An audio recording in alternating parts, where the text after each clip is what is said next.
সবাই শুধু খেলার জন্য খেলে, কিন্তু কিছু মানুষ খেলে জেতার জন্য। তারা শুধু হেডশট মারার চিন্তা করে না, তারা চিন্তা করে তারা কিভাবে ম্যাচটা বুয়া বের করবে। হ্যাঁ, আমি ই স্পোর্টস এর কথাই বলতেছি। ফ্রি ফায়ার ই স্পোর্টস এ নামতে হলে তোমাদের প্রথমে দরকার একটা ভালো টিম, যাদের লক্ষ্য একটাই, ডমিনেট করা। তুমি টিম বানাও 4 জন যোদ্ধা নিয়ে, যাদের মধ্যে আত্মবিশ্বাস রয়েছে যে তারা পারবে। একসাথে দিনরাত প্র্যাকটিস করো এবং স্ক্রিম খেলো। কেউ বলবে তোমরা পারবে না, তাদেরকে ইগনোর করো। কেউ বলবে পাগল, তাদেরকে প্রমাণ করে দেখাও যে তোমরাও একদিন পৃথিবীর মঞ্চে বাংলাদেশের মুখ উজ্জ্বল করতে পারবে। নিজের জন্য খেলো, নিজের টিমের জন্য খেলো এবং কি পুরো বাংলাদেশের জন্য খেলো। Best of luck all sports player.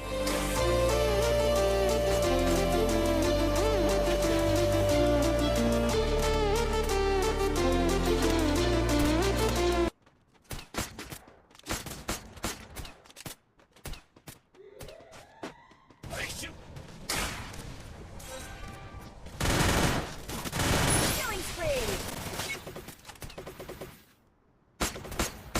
Wipe out. Thanks.